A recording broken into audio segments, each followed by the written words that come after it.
Hey guys, Mike, I'm with Absolute Construction, your roofologist, coming at you from Dallas yet again today. The hammering in the background, sweet to my ears. We've got a roof install going on today, as you can expect. And what I want to do is I want to jump on here real quick and talk to you guys about additions that you do to your home, and especially with respect to the roof that goes over those additions. Now, what we have here on this particular roof is an addition that was done in kind of a janky, shoddy fashion. And so it affected the aesthetics of the roof. So in going over with the homeowner the process by which we're going to be installing and the scope of work and everything like that, they made mention of some ripple, which I initially did not notice because when I'm on a roof, I'm really up close and personal. So those minor ripples that are evident on this roof, I just missed. So in looking at it from the front yard, I saw it. I was like, okay, well, I can see the lines. It looks like an addition was done. And sure enough, an addition was done. So I want to show you what this addition looks like, how the framing and the decking was just not done correctly, and ultimately what the situation is now and how we're going to try to mitigate the effects of this really janky, shoddy work. So let's take a look at what we have. So what we have here is the original home. Came down there on hip and went over, and so everything right here and over, all this back part, is a new addition to the home. So in looking at this, it really doesn't take a keen eye to see that that is not. Now this is lifted up by my guys just to kind of see what's going on underneath. But we have a roof inside of a roof. Whoever did this addition did not even tear off the existing roof.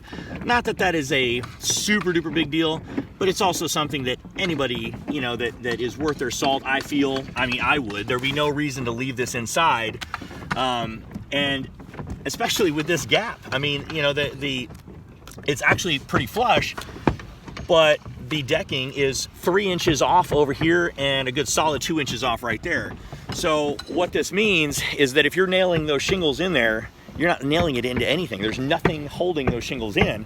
So obviously we're gonna go back here and we're going to be replacing this sheet of decking right here, or these couple sheets of decking right here, to make sure that they're butted up against here. We can't actually use H-clips because of the shingles being right there.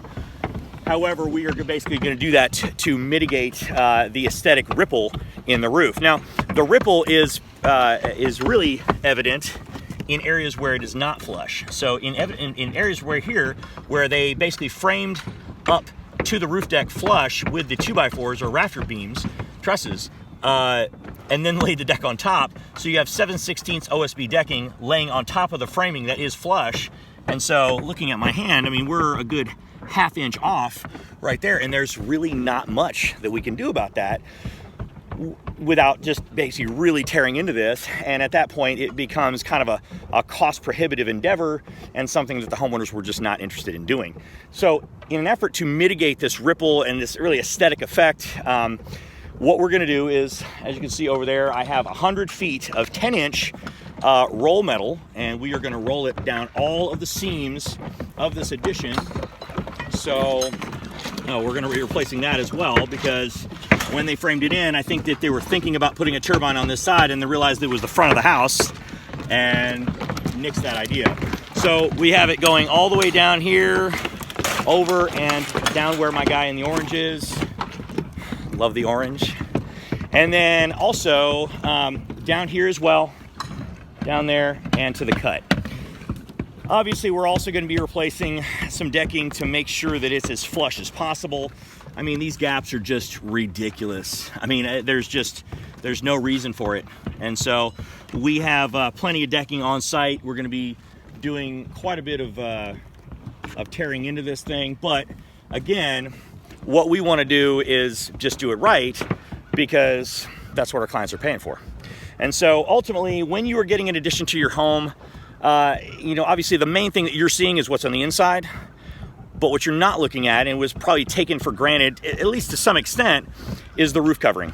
And so definitely pay attention to who is doing this, because while your remodel guy, you know, addition builder, whatever, may be great at the interior finish out and making it look super sexy and awesome on the inside, the roof plays a major role in the longevity of the interior. Obviously, if this fails or something goes amiss, well then all of that really nice, exquisite work on the inside could be in jeopardy through water penetration, water intrusion. So guys, with that, I'm gonna sign off. Hope these tips and video bits are helpful, and we will talk to you on the next video. Bye.